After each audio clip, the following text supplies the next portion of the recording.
This is the strategy that works. We've been doing this for the last 3.5 years, and it's going to get the most levels of engagement. It's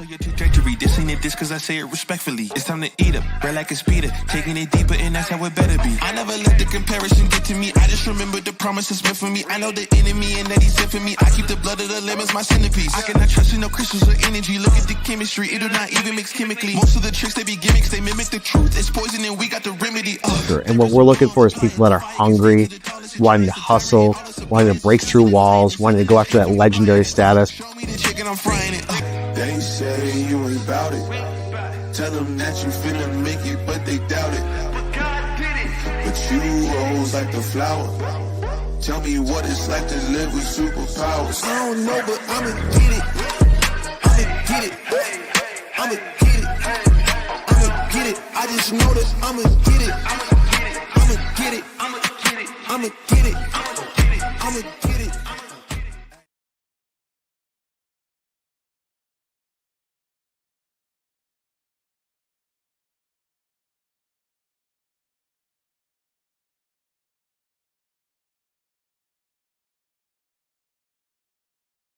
What's up, guys? I'm Kyle Mylan, and we are back with another week's worth of content talking about industrial marketing. If you guys are new to the content, every week I go live on Tuesdays, but that's not all we do here. Head over to YouTube, type my name in. We've got over 1,700 videos talking about industrial marketing, industrial sales, how to stand out, how to get attention, all about those industrial manufacturing companies. Whether you're doing a service or a product, I got you covered with a strategy that works today. How do I know that? Besides being in the industry for 24 years, it's all that I know. For the last 9 years, started MFG Tribe, and we are an industrial marketing agency. We help companies, a vast range of companies across all their digital footprint, whether it's social, web, SEO, paid media, CRM, automation, email marketing, trade show, event planning, video content, article writing, everything under the sun, strictly for industrial manufacturing companies. And that's why today's episode, talking about a niche or a niche, depending on how you say it, is super relevant because I got 9 years of experience in it, plus helping companies that are in those niches of industrial, helping them stand out and get attention. If you want to listen to this in a podcast format, every major podcast platform has the content up there. If you want to listen to this while you're cutting the grass or getting your nails done, it don't matter. We got you covered. So guys, the way the show is going to work is we are going to go through the content. We're going to take a break, and then we come back and answer any questions, comments live. Does not matter if it's on subject. If you guys want to ask a random question, like why is Riley so good looking? We will answer that. Or why is Riley the best video person for my brand? For my brand. I got the rest of the video people behind being like, WTF, bro. We can answer that question. Or how is our video team able to produce content that is better than everybody out there, especially those folks in industrial that try and compete with us? We make the best stuff. I'll go on the record and say that. Before we get into it, be sure to hit the like on this, share this with somebody that you know, and put a comment, tell me where you're coming from, what, and whether or not you're in a niche. So let's get into it. Number one, what color are we going? Black, brown, or green? Riley, you pick. Let's do black. We got hot spots? We got no hot spots. Number one, you have to pick a niche. So that's the question. Are you in a niche? Are you doing everything for everybody in your manufacturing world? Do you have criteria? Do you have an ideal customer profile? Let's talk about it a little bit. A wise man said the riches are in the niches, and also that snitches get stitches. But we'll just talk about the riches that are in the niches. Lara, no laugh to that? No. Lara's working. Lara goes, I'm working. So the riches are in the niches. If you are an expert in a specific area, and that's the only area you focus on, you can charge more for that knowledge, experience, and focus than if you say, I do everything for everybody. That's why people create products and services specific to some sort of niche. It does not, the niche can be anything under the sun. You can take us, for instance. We are a B2B/B2C marketing agency that only works with industrial manufacturing companies. That's a niche. I could take that niche further and say we only work with industrial companies that are in plastics. Now, the issue with that is that now you're taking your TAM or your total available market and shrinking it down so small. And if you want to go super big with your company, that's going to be difficult. You guys on the industrial side, you can say, we only do robotic integrations for military and Department of Defense, and that's your niche. You know everything about those two industries, or I make machine components only for aerospace, automotive, and medical. That's like not really a niche. That's more industry focused. But if you said we only do turning or CNC turning, or we're only a screw machine shop for these industries, like there's so many different ways that you could do it. You can do it based on industry. Let's write that up on the board so people have a visual. And we want to use all these cameras. So you could do it based on industry. You can do it based on the service or the tech. I mean, these are the two biggest things to do. Or you could do it based on, I mean, I don't even think you could do it based on geography. I'm going to say industry or service tech to keep it simple. So you can say we do this specific thing, or my product is specifically to this type of company in these industries. So you're like an industry niche. You don't mess with health, like biotech, med device, stuff like that. You only do automotive, which that'll tank you quick. We learned things from '08. So you only do automotive and aerospace. You only do aerospace, defense, and medical. Like, so you could say my industry is my niche, who I serve, as long as there's industries that you don't serve that do have a need.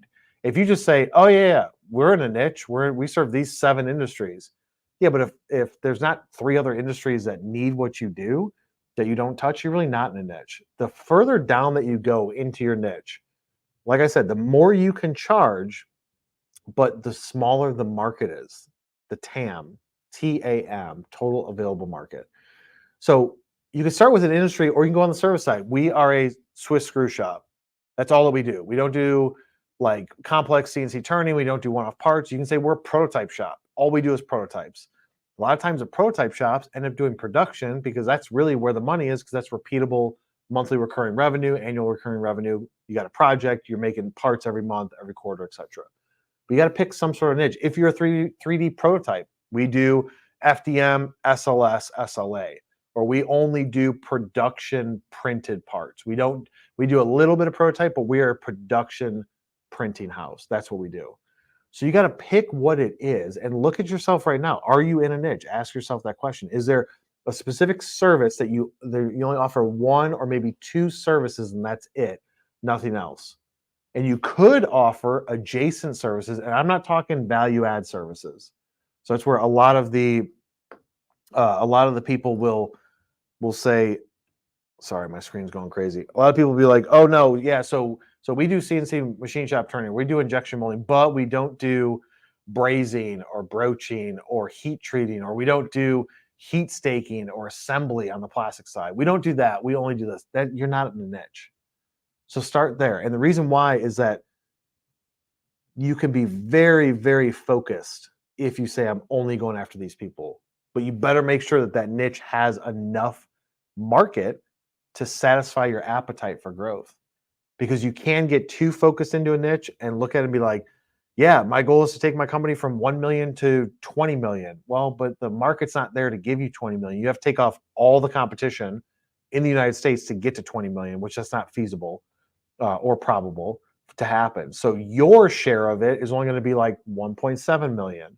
And if you can do that, if you're comfortable with that size of a company, and that's your goal, perfectly fine. It works out great.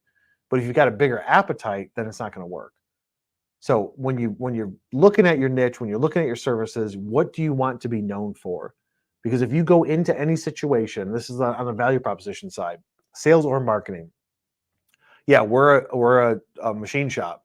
We do all types of machining, every type of material. And we do CNC machine milling, turning, et cetera, et cetera. We have all these auxiliary equipment, value add services, et cetera, that we can do for your part. And we can do it for all industries.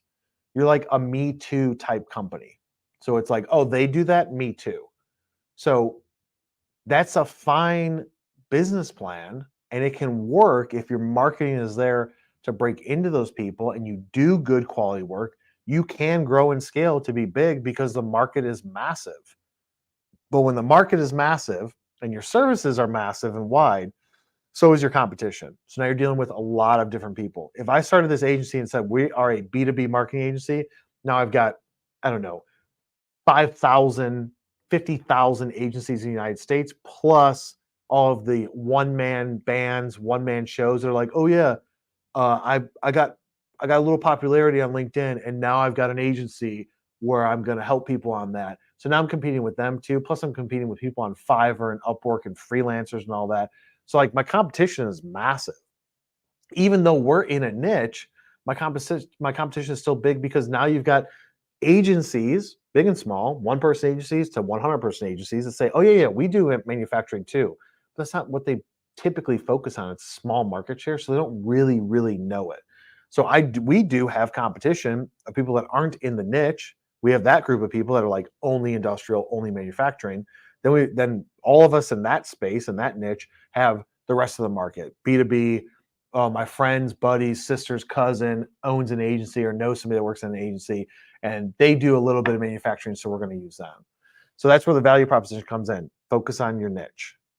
Number two, so if after you pick it, or after you know it, or after you already have it, really figure out, what is it? Is it a niche or is it just BS?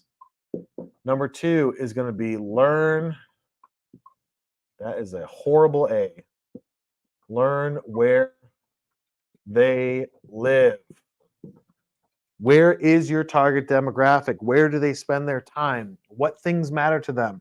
What are they paying attention to? What trade shows are they going to? You have to figure all of that out, because you can't possibly create a marketing strategy without knowing where you're going to get the attention from. Because once you know where you're going to get the attention from and where those people are living, then you create the strategy to handle each one of those verticals of the attention platform. So, for example, you know that they go to trade shows. You know that your industry goes to Pack Expo, which is happening in 45 days. You know they go to FabTech, which we're going to be at in like 13 days. We're going to be there. We're flying out in 10 days, which is crazy that it's 10 days away for us. But they're going to be at FabTech. Okay. So if you know that your niche has 7 trade shows a year, then you have to have some sort of marketing strategy or plan of like, which ones are you going to attack? Which ones make sense? Not necessarily to exhibit at, maybe you're just walking it. Maybe you're just advertising to the people that are going to it through various guerrilla style marketing strategies, which we have some crazy stuff we're doing over the next 2 weeks. But you have to figure that out first. Then you take a step back. Okay, are they on LinkedIn, social?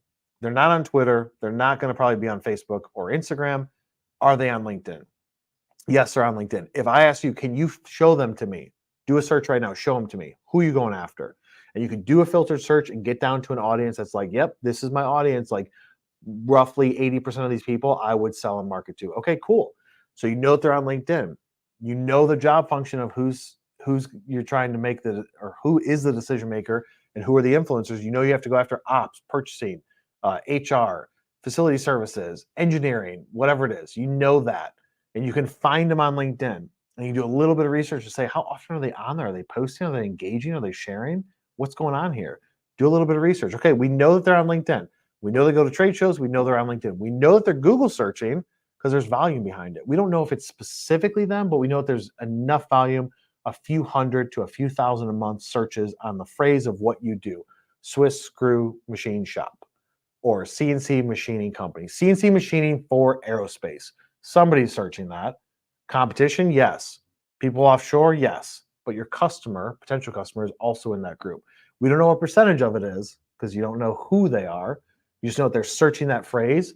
If they say CNC machine shop for aerospace near me, they're looking for a service most likely. So you know that they're searching, so you have to be present and some strategy to SEO. And then you can go and say, are they consuming content? Are there other people on YouTube in my niche? If I create videos in my niche and I put them on YouTube, how much competition do I have?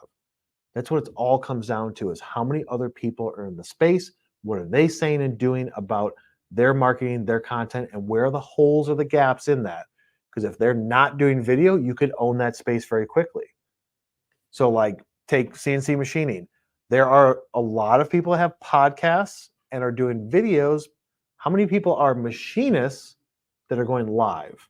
How many people are machinists that are providing value with their content? Are they just saying like, look at this cool thing that I made? Or are they saying, look at this cool thing that I made. Let me show you how I made it. Let me show you the troubles that I had when I was programming it, designing it, etc., and how we overcame that. Are you going to be like that educational resource for them? Or are you going to show them cool stuff, which there's no right or wrong way. Each way is creating content and standing out. We have to look at the market and see where's all the noise and where are the gaps in it. And how can I be creative to stand out? You go to IMTS, everybody's at IMTS, 80,000 people, 60,000 people, 1.4 million square feet of space. So much noise, so much attention, so much stuff going on. How are you going to get attention from those people? You have to go out and hand like them something? Are you gonna have to go up and introduce yourself to everybody? Are you gonna do some marketing beforehand, after the show, during the show? Like, what are you doing to stand out? Because if you're a Me Too company and you don't have that niche, you're just gonna be like, okay, yeah. So what separates you guys? And like I've said in other videos, if you can't use your quality, you can't use your engineering, and you can't use your shipping speed or on-time delivery, if those three are gone, what is your value proposition? And this is when you ask industrial companies that, this is where they struggle, because they typically go, we can make the most difficult parts. Okay. So does the other guy say the same thing? Yeah, but we've been doing it for 20 years. Okay. The other guy's been doing it for 10. So you got to figure out your value proposition in that space. And if you haven't gone through that process, then you need to understand, what are people saying that are my competition about out there? Where are they marketing? Where's my opportunities to take leverage and market share away from them, to be different, to stand out? And then you have to wait and create the content, live in that space, and then wait and see the results. Number 3, so learn where they live. I could tell you where they live depending on the niche. Just ask me. I pretty much know everybody that's in the space. Number 3 is, and these are my notes for this. This is how it typically goes. I got 4 bullet points. Here we go. Promote. Number 3, promote. You have to promote yourself. You have to do marketing. You have to create content. You have to do ads. You have to do everything possible to scream your message and what it is that you do and how you are better and how you are different consistently over a long period of time, and do it daily, weekly, monthly, and not expect to get anything in return for a small period of time. You have to be sending out emails, building lists, active on LinkedIn, sending connection requests, engaging with people, create content for your website, have more pages on your website, have your website optimized. When people search, you want to show up. When people aren't searching, you want to go in front of them and try and entice them to click on something and come to your site. You have to be doing all this. Without this, if you're just basing your growth of your company on referrals, you will die eventually. Referrals should be an aspect of the source of your leads, but you have to look at all the sources. You should be getting sources from some sort of search. You should have people engaging on some sort of advertising. You should have people responding to emails. You should have people coming in from social and referrals. So like those 5 off the bat. You can add in trade shows. You can add in associations. The goal is just, you got to be everywhere. You may not know. If you don't have a team like ours here to tell you exactly what to do and how to do it, then you're going to have to do some trial and error. Go back through all my video content. We've got numerous strategies out there that say, oh, you want to go account-based marketing? Forget account-based marketing, do industry-based marketing. Here's how to do it. Here are the steps. Here are the steps, here are the tools. We've got all those videos on my channel. I post this content all the time. And people still are like, I don't really know what to do or how to do it. Go back through it. If you don't want to do it yourself, then just fill out a form, book some time with my sales guys, and we'll do it for you. But it's just, if you don't know that, you have to do some sort of trial and error. But you can't do trial and error over like 2 weeks or 30 days. Like do it over like 3 months, 4 months, 5 months. See if you're getting attention. See if there's things, that there's indicators that are showing you that this is going in the right direction. You don't have to just say, I'm going to go to this trade show, and if I don't get 46 leads, I'm never going again. You can say, I'm going to this trade show. My goal is to get 20 solid leads for my company, whether you're exhibiting or walking it. My goal is 20. If you end up getting 6, that doesn't mean that you failed, because if you get 6 good leads, but you had 60 conversations, or you're in a show or a podcast that's live center stage or something like that, or you met somebody and networked and had a relationship with somebody that then could lead to more networking and business down the road, that is a successful trade show. So it doesn't have to be black and white of like, what's the ROI on that? Because some things you can't track ROI. You can't track brand awareness with ROI. You can't track networking with ROI. A conversation could result in a network and a friendship, and a partnership could result in a lot of potential opportunity down the road, as long as you see it like that. But if you see it as like, yeah, no, I met with a bunch of people, I talked to a bunch of people, but nothing really came from it, then you're going to be missing the stuff that's in between, like that gray area. It's like not black and white. It's the in between that's like, this is good. You went down, like that was worth your time. The universe will reward you back tenfold if you continue to go out there and be like, I'm going into this with good high expectations, with a good vibe, good energy, positiveness, and I'm going to go and try and get 20 people that say, hey, you know what? Let's schedule a time to talk because I have some parts for you to make, or I have a project that needs your automation integration, or I have a need for these tools or these products, or that could solve my problem, or my facility is falling apart, or my interior roof does need to be painted white and cleaned up, and it'll brighten up, or I do need new T9, T12, T16 lights put in. Like I need that, and those come from conversations. So go into it with that mindset. Understand that everyone at your company is always selling, always promoting, but you don't have to seem like it. I could have spent this whole last 30 minutes talking about why we're the best, but why? I'm just here to provide you with value. If you get value out of it and you use it, great. If you want to share it with someone you know, great. If you want to use us to do your marketing for you, double great. But I'm just going into it like, hey, I'm going to give you the information and you do with it what you want. So you have to go into all situations like that. You're just promoting yourself. You don't have to say, I'm the best. Just you being in the space with a logoed shirt. Somebody say, hey, what is it that you do? Oh, yeah, so we do this, and that. Oh, do you know anybody that would use this? Oh, yeah, actually, my buddy needs that. Or, oh, it's funny you mentioned that you do that. I was just talking to so-and-so that they need somebody that does what you do. Or, hey, are you currently with this company? I know the person that's in purchasing, ops, or engineering. I can get you an introduction. That's what it's all about. But you got to be promoting yourself. In order to promote yourself, you have to be out there. In order to be out there, you have to be networking, go places, don't stay within your box. If you have to stay within your box because you got 5 kids like me, even though I can travel because I have a wife, but if I didn't and I have 5 kids, I can't travel, I'm going to do it all digitally. I'm going to be in your phone, in your computer, everywhere digitally. Last and certainly not least, number 4, you got to have this. If you don't have it, you're going to be dead. I don't even know. Is that how you spell it? Patience? Is that how you spell patience? Riley, Mr. Smarty Pants, says that is how you spell it.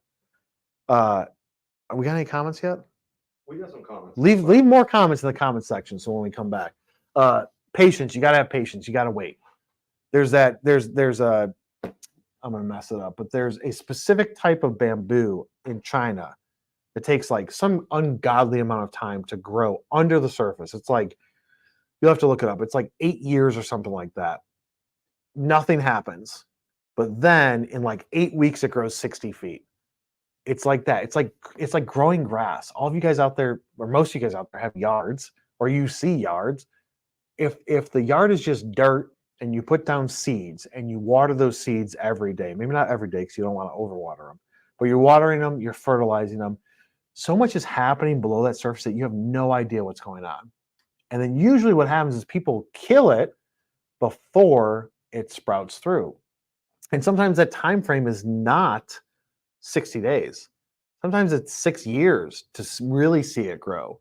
But you should have indications. So it's just like growing grass. You water it, you fertilize, you say, hey, look, I'm going to do this for the next 8 to 12 weeks.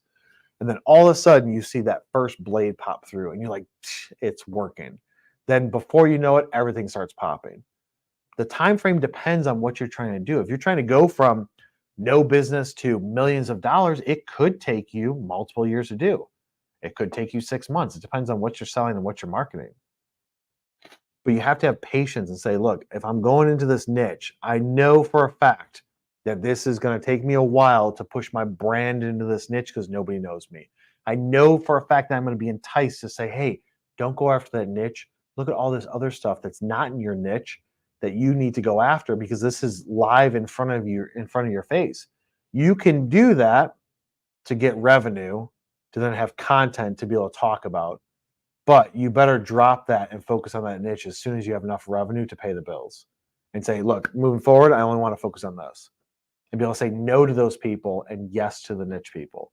But you got to be patient. This is not going to be something that is going to happen overnight. Or you could develop a product that solves a problem in a specific niche and then it just pops off. But the services side is a little bit different. There's somebody already doing it in some way. So I've had people come to us and say, we've got one client that is a newer client. It's like, what we have, what we're doing, there is no competition. And I was like, your competition is what people are currently using traditional. Your stuff may be cool, new technology, fancy, etc. Do it way better than what people are used to, but people are still going to search for what they're comfortable with, which is the traditional way. So your competition is the old way, let's just say the old way or the traditional way. And your job is to educate and explain to that market, which is going to be difficult because they're used to doing this thing. Your job is to break through that noise, get their attention for a second and say, hey, my way is better. It'll do X, Y, and Z. Can we have a conversation? That is going to take time. But what people usually think is that it's just going to be like, oh, you went out there and you created a website and all of a sudden, hey, I've got all these people banging down my door saying, I want to do business with you. That is not how it works, ever. Unless it's like something so innovative that everybody needs it. Like ChatGPT comes out and it's like, oh my God, AI, prove it with this. Everybody wants it, everybody needs it because you create something that nobody else has been able to create. And now everybody's using it. So got to have patience. That's what it's all about. Realistic patience, aggressive patience. You got to still be aggressive while you're waiting and being patient, but never stop learning where they live and promoting your content out there. We're going to take a short break and we'll come right back to answer any questions or comments that you guys have.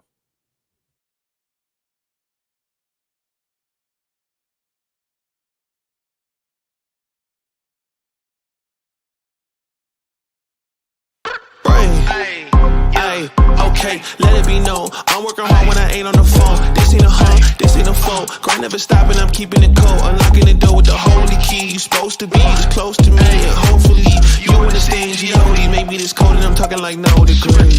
This ain't a fluke. I seen it way before it ever happened. He gave me the view. I had to put in my time on the TV. Ain't coming in soon. I couldn't leave it all up to a variant or an experience. You gotta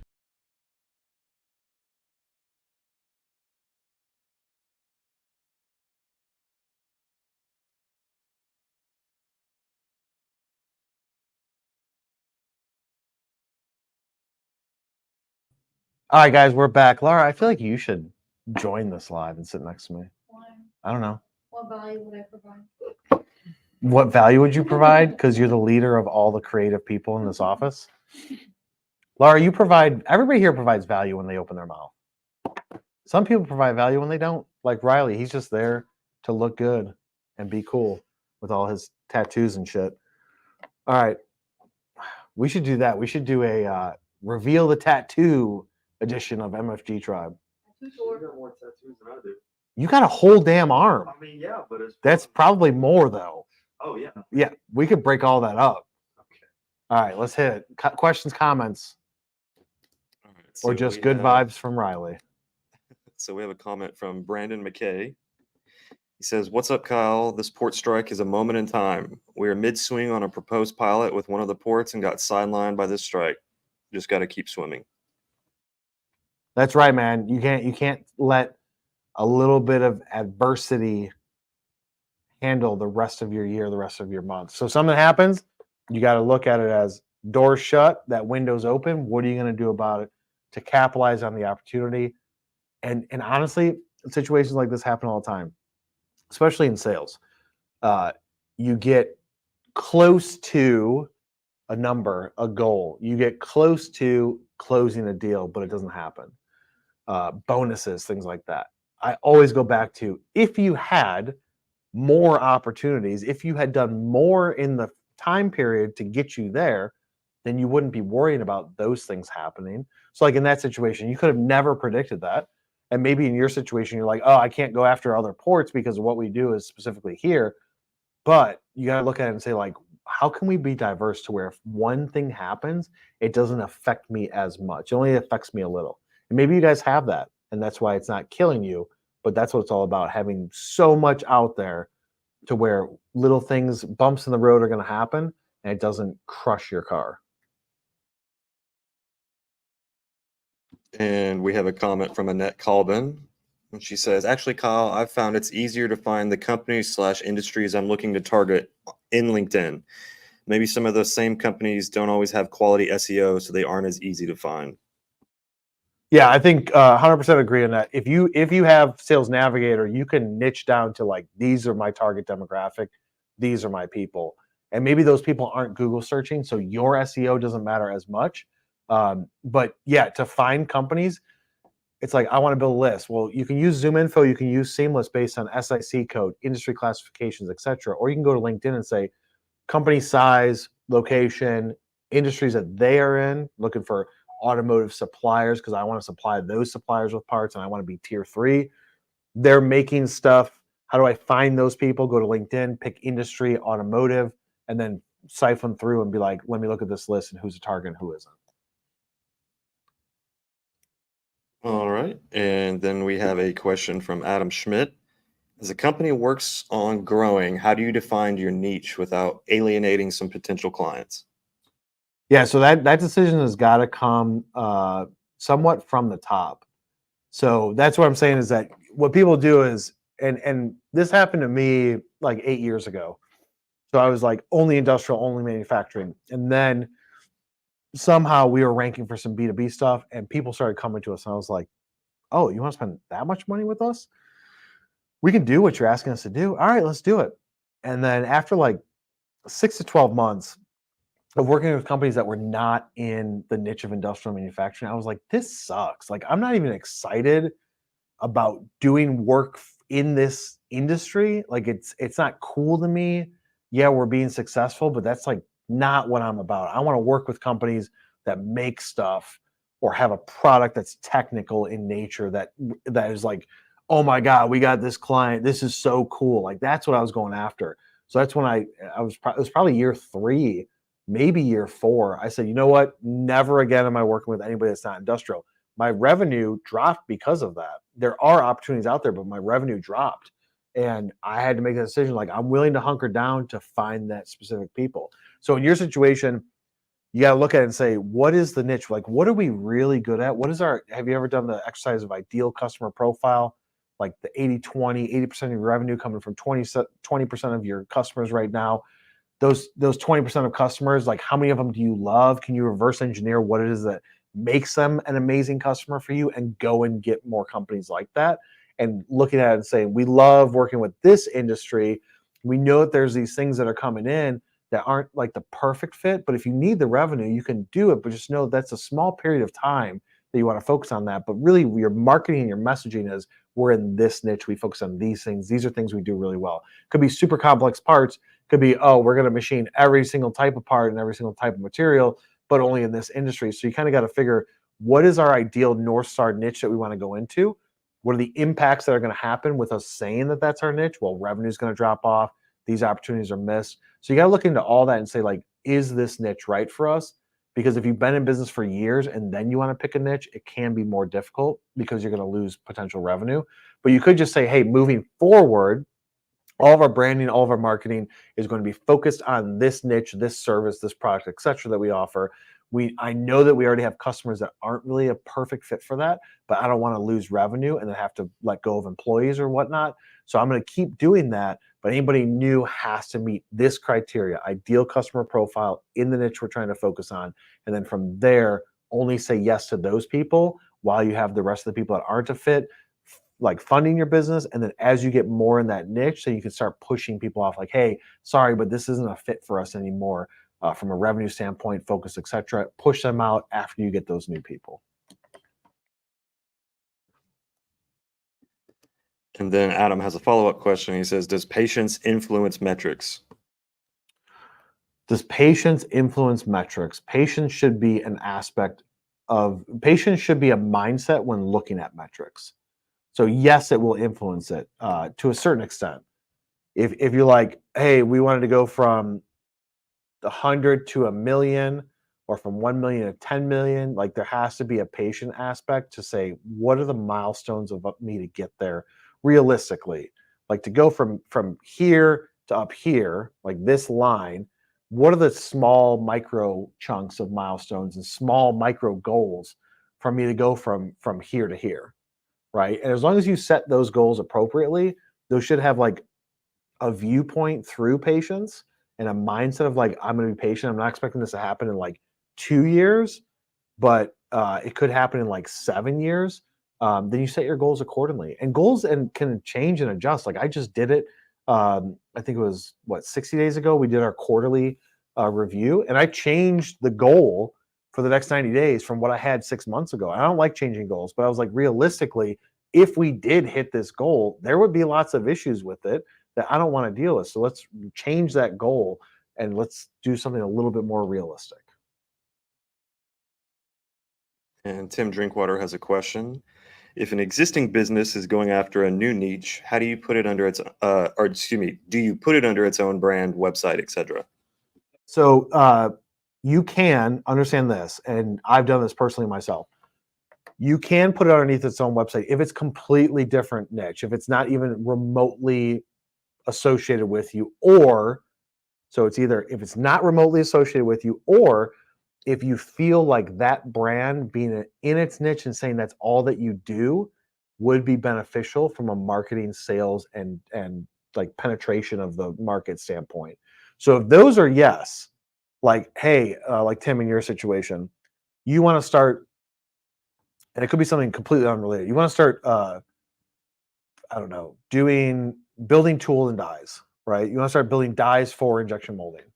And because you got the machines, you got the press time, and you got machines available, and you can build molds, and you know how to build molds. I'm not saying you do, but let's just say you do. I know how to build injection molds, and we have the equipment to do it, so we should do that. You could say we do CNC machining plus molds, or you could say Tim's Mold Shop, Tim's Plastic Injection Mold Shop is a completely separate brand. That's something you got to say. If it's related to you, then maybe you keep it under your brand. If it's something completely different, push it on its own. Understand this. New website, new domain authority, new brand, new voice. No one's going to know who you are. How long has the company been around for? Even if it's a new company. Oh, we were incorporated last year, but you got to do too much explaining when it comes to that. So if you did do a completely separate entity, or maybe you're going to say it's still going to be billed the same under Tim's shop, but the website client-facing brand is going to be completely different. You can do that. Just understand that you're basically starting a company from scratch. But if that is required to show that you're focused in that niche, 1000% go all in. We used to have Industrial Sales University, used to be its own company, own brand. And after like 3 years of that, I was like, this is stupid. It's run by the same company. This is now just a product that MFG Tribe sells. We have a sales training platform that you can spend money to get access to that exclusive content. This is the dollar amount. It's a product that we sell under our brand. It makes sense. It's for salespeople that we work with every day on the marketing side and the manufacturing side. So it makes sense for it to be together. I wanted to keep it separate so that way it's got its own revenue stream, but we just do that in accounting to say this is what revenue that product is generating. So hopefully that answers the question. All right. And then we have a comment from BAM Media. BAM Media, what's up, brother? It says sales seems especially tough this Q3, Q4. Not many people trying to spend heavy capital or propose new projects in this economy. Yeah. So BAM, I don't know if it's necessarily the economy, because the economy has been the economy for the last few years. And I'm not saying it's better now than it was a few years ago, but it's because it's an election year. Like that's what it comes down to, is people are waiting for 38 days from now, 39 days from now to know who's going to be in office before they make their decision. Policy changes, what's going to happen with like how, if you get one side to come back, then you're going to be more optimistic that the economy is going to take a step in the right direction, and people are going to be more inclined to spend money, invest, because they know we're going to have 4 years of consistency with improvements, interest rates, et cetera, coming down. that's why people are holding off. Now, on the flip side, if the current situation stays the current situation, then people are going to be like, I mean, it is what it is. We know it sucks now. It sucked worse 12 months ago. It's either going to suck worse or suck a little less over the next 4 years. Make a decision based on that. But a lot of people are waiting. I mean, this is just typical across the board. Election years, especially in industrial and manufacturing, presidential election years. Once you get closer to it, people are like, I don't know what's going to happen. I want to spend the money. I mean, there's laws and bills that are out there to be passed, to be put into place with tax benefits on R&D and stuff like that are going to expire unless somebody steps in and says we're going to extend those. So a lot of companies are holding back to see who is going to be the leader in charge to possibly stop some BS that was done for the past 4 years that is going to hurt them financially, or rebates that are going to be removed if you don't have somebody that's going to say, no, we're going to keep that program going with tax rebates and R&D and investment, et cetera, and we're going to drive down interest rates by doing X, Y, and Z. If you don't have somebody that's do that, then people are just like waiting. And then once they get that answer, then they're going to show their cards and make their decision moving forward. But this is just how it is.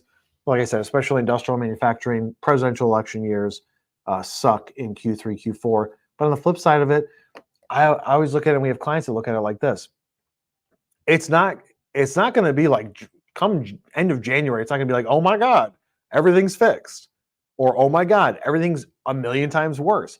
That's not going to happen. It's going to happen over a period of time. So don't make decisions or hold off on decisions that you could see a potential positive upside to because you're waiting for that to happen, because it's not really going to impact you that drastically in the short term. Long term, yes.